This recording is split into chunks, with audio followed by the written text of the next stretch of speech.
Bunda, Assalamualaikum warahmatullahi wabarakatuh. Selamat pagi semuanya. Bagaimana kabarnya hari ini? Semoga kita semua selalu sehat dan bahagia ya Ayah Bunda. Nah, pada hari ini berjumpa dengan saya Miss Email, dan di sini saya akan menjelaskan mengenai soft launching program Little Rainbow yang diadakan di Biba Pusat Taman Royal. Nah, banyak sekali kemarin yang bertanya-tanya sebenarnya apa sih program Little Rainbow itu? Karena memang kita di sini adalah pusat bimbingan belajar baca, matematika, dan bahasa Inggris. Nah, dari situ biasanya untuk bahasa Inggris memang kita punya beberapa level, yaitu Rainbow Kids dan Hangout Stars. Tapi kita punya satu program baru yang diberi nama Little Rainbow. Nah, sebenarnya apa sih yang melatar belakangi kita membuat program ini, dan bagaimana sih programnya? Yuk kita kupas tuntas pada pertemuan hari ini, oke? Nah, Little Rainbow itu merupakan sebuah program belajar bahasa Inggris yang kita susun untuk anak usia 3 tahun ke atas. Nah, masih terlalu kecilkah untuk belajar bahasa Inggris? Nah, dari sini kita akan kupas teorinya terlebih dahulu ya Ayah Bunda, mengenai apa sih golden age period anak itu gitu ya.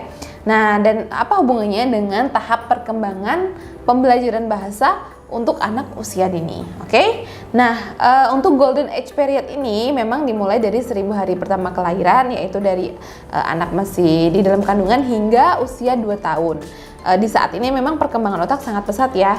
Akan tetapi tidak hanya berhenti di usia 2 tahun. Nah, dari usia 2 sampai 5 tahun ternyata golden age period ini masih tetap berlanjut, yaitu perkembangan otak anak yang meningkat secara pesat gitu ya, sampai usia 5 tahun. Nah, kecerdasan saat dewasa itu 50% terbentuk pada saat golden age period ini dan tidak akan terulang selama seumur hidup. Jadi hanya terjadi sekali. Nah, kemudian apa sih yang harus kita lakukan sebagai orang tua? Nah, peran orang tua di sini adalah memberikan stimulasi atau stimulus yang terbaik, karena hal ini akan menjadi modal atau fondasi dasar untuk anak-anak di saat golden age period tersebut hingga dewasa nanti, seperti itu. Jadi kita usahakan untuk memberikan stimulus yang terbaik, baik dari aspek motorik halus, motorik kasar, emosi dan kemandirian, serta perkembangan bahasa. Nah, memang untuk usia 0 sampai 2 tahun prioritaskan untuk belajar atau kembangkan bahasa ibu terlebih dahulu. Mungkin di sini bisa bahasa daerah atau bahasa Indonesia. Akan tetapi dimulai dari usia 2 hingga 3 tahun, anak sudah bisa diperkenalkan dengan pembelajaran bahasa asing. Karena apa? Karena memang dalam masa golden age period ini otaknya berkembang masih sangat pesat. Jadi ketika kita beri stimulus untuk belajar bahasa asing, maka informasi yang ditangkap itu akan menjadi lebih cepat dan akan lebih mudah ketika belajar, seperti itu ya. Bahkan ada satu teori yang mengatakan bahwa di atas usia 6 tahun itu ya, kemampuan untuk belajar bahasa asing itu mulai menurun. Bukan berarti tidak bisa ya, akan tetapi kita berikan fondasi atau modal dasar dulu di saat usia golden age period ini gitu, supaya anak terstimulasi dengan maksimal dan optimal. Nah, kemudian dari segi teori, kita punya beberapa teori dari para ahli mengenai perkembangan bahasa, yaitu dari Madiawati. Perkembangan bahasa adalah perkembangan kemampuan untuk melakukan dan juga memahami informasi dan komunikasi dari orang lain. Nah, dari sini kita tahu ya bahwa stimulasi atau peran dari orang lain itu sangat penting untuk perkembangan bahasa anak. Nah, bahasa merupakan simbolisasi dari suatu ide atau suatu pemikiran yang ingin dikomunikasikan oleh pengirim pesan dan diterima melalui kode-kode tertentu secara verbal maupun non-verbal. Nah, secara verbal ini maksudnya secara speaking gitu ya, aspek listening dan speaking. Kemudian untuk non-verbal bisa jadi dari aspek reading dan writing, seperti itu. Nah, kemudian dari ahli kedua yaitu Firoh, perkembangan bahasa mengacu pada kemampuan untuk menyusun pikiran dengan jelas dan mampu menggunakan kemampuan ini secara kompeten melalui kata-kata untuk mengungkapkan pikiran-pikiran dalam berbicara, menulis, dan membaca. Nah, dari sini kita tahu aspek pertama anak yang perlu kita kembangkan adalah berbicara ya, sebelum nantinya bisa menulis atau membaca, seperti itu. Nah, kemudian dimulai dari usia 2 tahun ya, menurut penelitian Berko-Gleason ya, setiap anak dalam waktu yang singkat bisa menjadi seorang jenius linguistik atau jenius kebahasaan ya. Hal ini menunjukkan bahwa pada usia 2 tahun ke atas ya, perkembangan bahasa berlangsung sangat cepat gitu ya.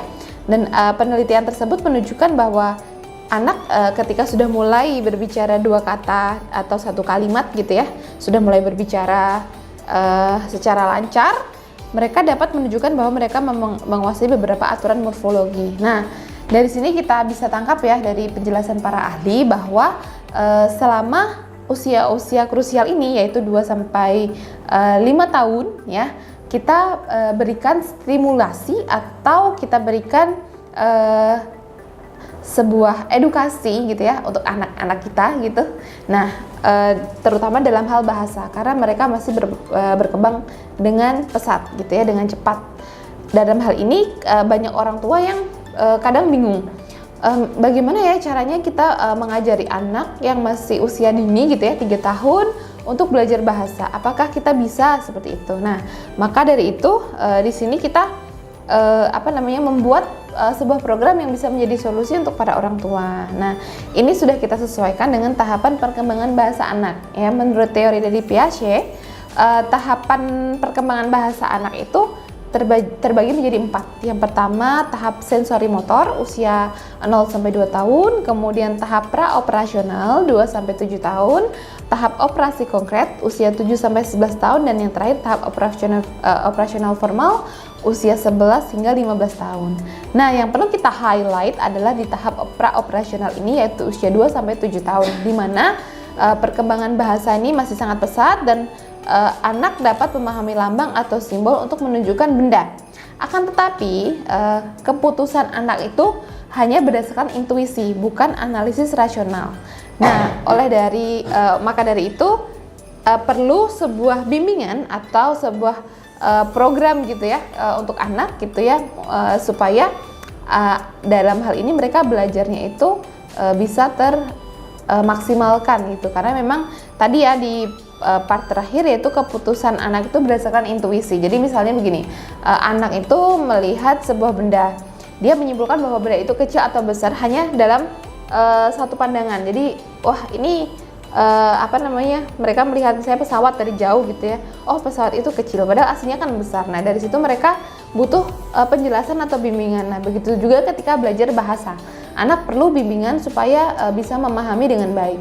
Walaupun mungkin sekarang ya banyak sekali tayangan-tayangan edukasi atau mungkin aplikasi yang bisa dipakai orang tua untuk menstimulasi anak belajar bahasa asing ya, terutama bahasa Inggris. Akan tetapi pendampingan itu juga perlu. Nah, banyak sekali orang tua yang merasa punya keterbatasan dalam hal ini, entah keterbatasan kemampuan atau waktu atau tenaga misalnya ya. Jadi saya pengen banget nih anak saya belajar bahasa Inggris dengan baik dan benar, tapi saya nggak punya waktu karena saya working moms misal seperti itu. Nah, kita punya solusi untuk hal tersebut. Atau mungkin ada orang tua yang belum percaya diri dengan kemampuan bahasa asingnya, sedangkan beliau atau orang tua tersebut ingin anaknya itu belajar bahasa asing. Nah, ini bisa jadi solusi untuk orang tua yang memiliki keterbatasan tersebut. Oke, kemudian apa itu Little Rainbow? Nah, Little Rainbow ini adalah program yang sudah kita desain secara khusus bagi anak usia dini mulai dari 3 tahun yang ingin berkenalan dengan bahasa Inggris untuk memaksimalkan potensi Golden Age period mereka. Nah, program ini berfokus pada kemampuan listening dan speakingnya terlebih dahulu. Kenapa? Karena idealnya anak usia 3 tahun itu kan belum bisa membaca dan menulis ya ayah bunda. Jadi kita tidak bisa mengajak mereka untuk belajar writing dulu gitu, walaupun nantinya akan diperkenalkan, akan tetapi untuk usia 3 tahun itu belum waktunya gitu. Jadi kita ingin memperkenalkan bahasa Inggris kepada anak dengan cara yang menyenangkan. Jadi tidak harus melulu menggunakan buku atau modul atau mungkin pembelajaran konvensional menulis di kelas seperti itu ya, menulis di papan tulis kemudian anak mencatat seperti itu.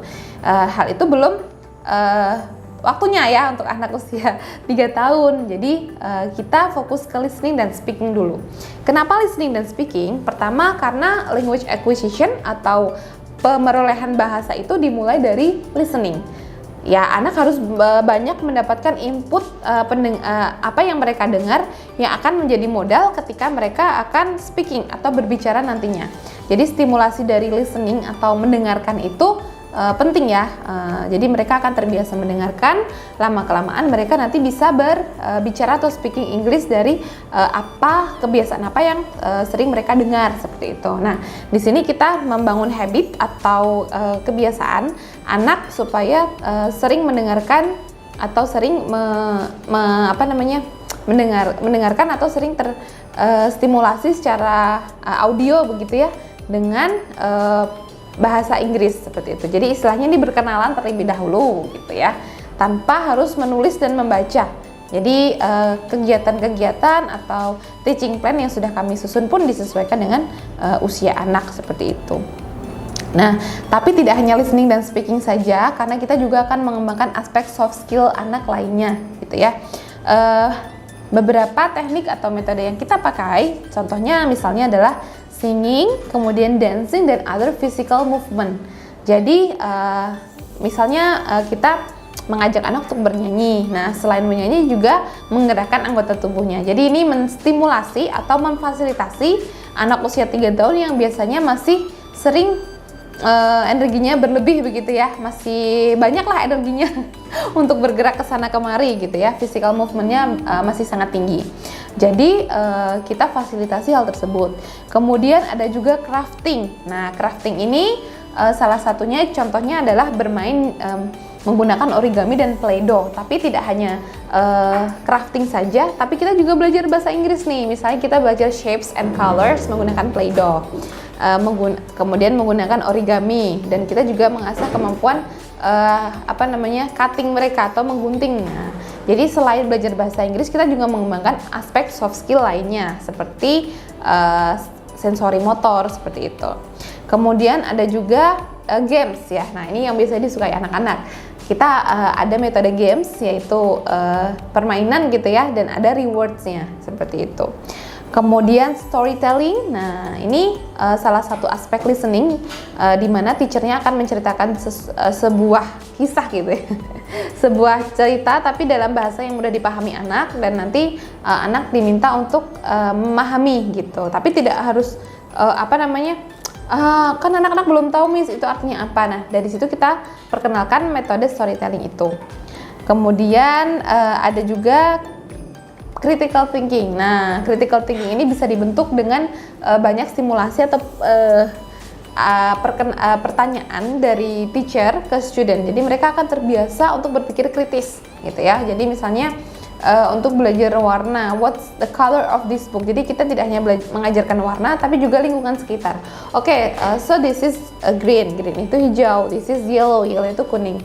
What is the color of this wall? Misalnya seperti itu. Jadi itu membantu anak-anak supaya bisa mengembangkan skill mereka dalam berpikir kritis.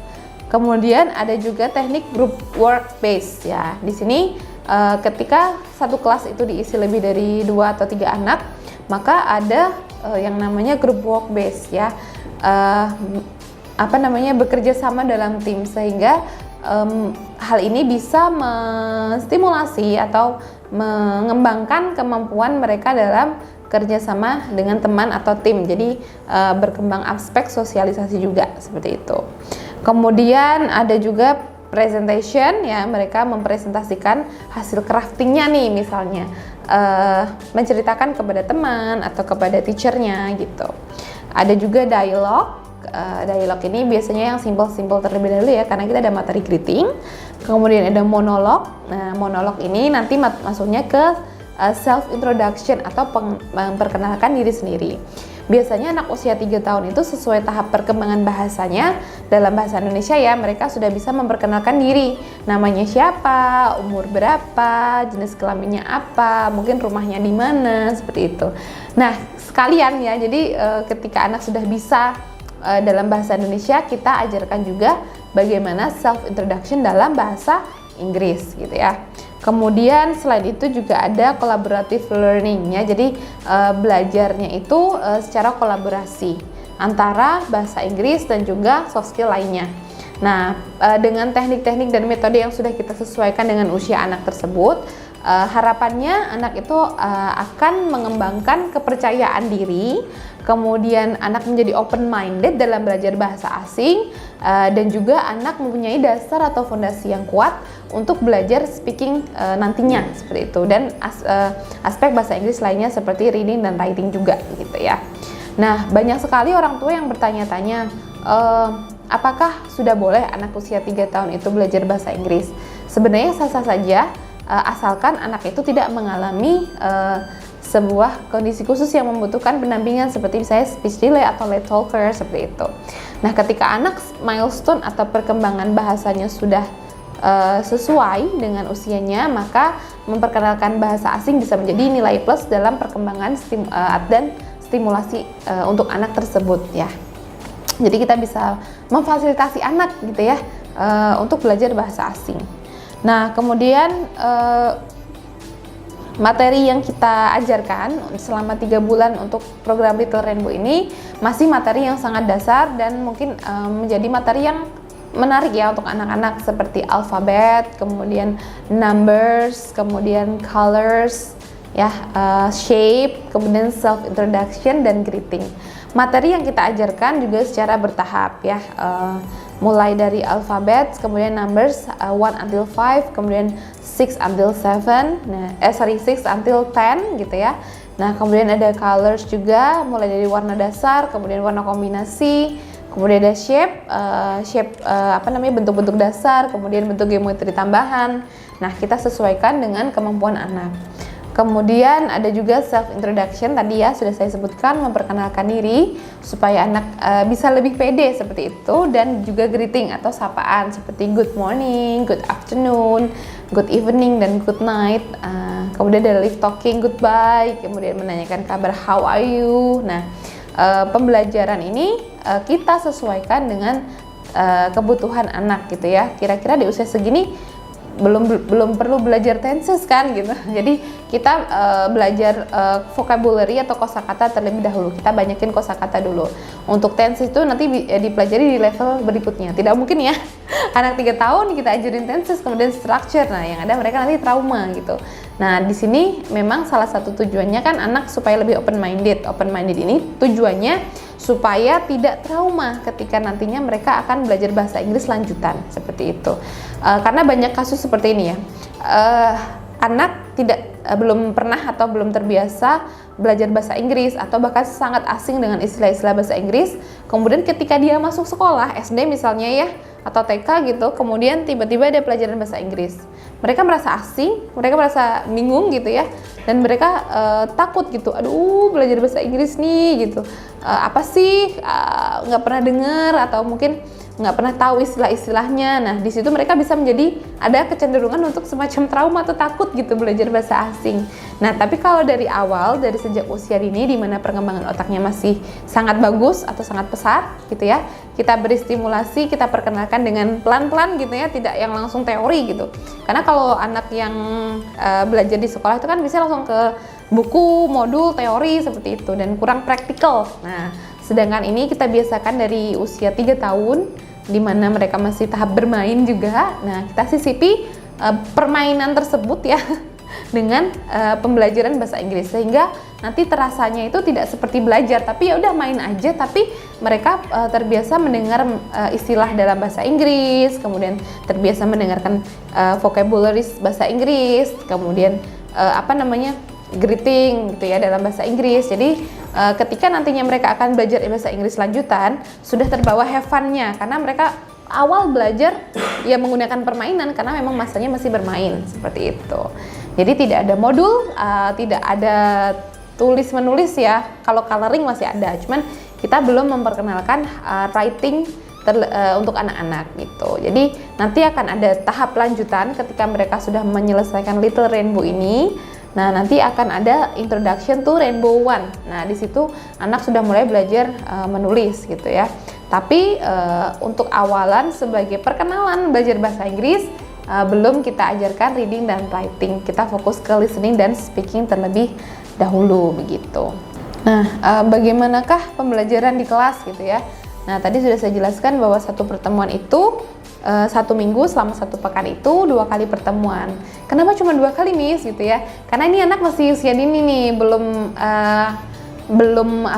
terbiasa dengan waktu sekolah yang panjang gitu ya. Jadi kita sesuaikan usia anak seminggu 2 kali gitu, supaya tujuannya supaya anak tidak bosan gitu ya, dan tidak merasa beban gitu. Jadi kalau seminggu lama gitu ya, 4 kali 5 kali, takutnya anak cepat merasa bosan gitu. Jadi kita buat seminggu 2 kali dengan durasi 60 menit per pertemuan, dan pembelajaran ini didesain untuk 3 bulan, selama 3 bulan. Nah, setelah 3 bulan itu akan ada evaluasi dari teacher atau mentor yang membimbing mereka belajar.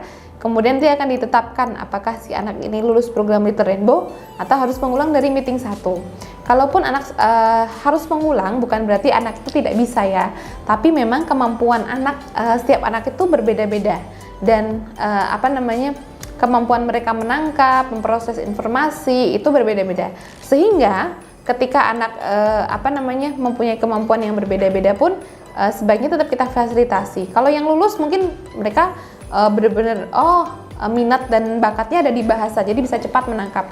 Sedangkan anak yang minat dan bakatnya di bidang lain ya, tetap perlu kita pelajari, kita ajarkan bahasa Inggris ya, karena ini akan berguna nanti di kedepannya gitu. Cuman mungkin daya tangkapnya atau mungkin interestnya itu kurang, jadi mungkin bisa belum lulus untuk tahapan berikutnya, sehingga perlu mengulang ya. Supaya matang dan supaya fondasinya kuat untuk masuk ke level berikutnya, yaitu Introduction Rainbow One, seperti itu. Jadi memang kita benar-benar sesuaikan dengan kebutuhan dan kemampuan setiap anak. Walaupun program ini nantinya dimulai bersama ya untuk semua anak gitu ya, tapi untuk lulus atau tidaknya setiap anak mungkin akan berbeda, karena itu tadi kemampuan anak, kemudian bakat dan minatnya pun berbeda-beda. Kurang lebih seperti itu penjelasan mengenai Little Rainbow. Jika ayah bunda masih ada pertanyaan, boleh tinggalkan di kolom komentar atau boleh datang langsung ya ke Biba Taman Royal, Biba Pusat, bertemu dengan Miss Email dan akan mendapatkan penjelasan secara langsung mengenai program Little Rainbow ini sendiri ya. Nanti bisa mendapat penjelasan yang lebih detail, atau mungkin banyak pertanyaan yang ingin ditanyakan, itu juga bisa ya. Oke, mungkin itu penjelasan secara sekilas atau singkat mengenai program Little Rainbow, dan kita akan buka kelasnya pada tanggal 17 Juni 2023 di Biba Pusat Taman Royal. Jadi boleh banget buat ayah bunda yang ingin datang ke sini, kemudian pengen trial class juga bisa ya. Nanti ada free trial class 2 kali pertemuan dalam 1 pekan, jadi boleh nanti dicoba untuk belajar di Biba. Terima kasih atas atensi dan waktunya. Saya tutup dulu. Wassalamualaikum warahmatullahi wabarakatuh.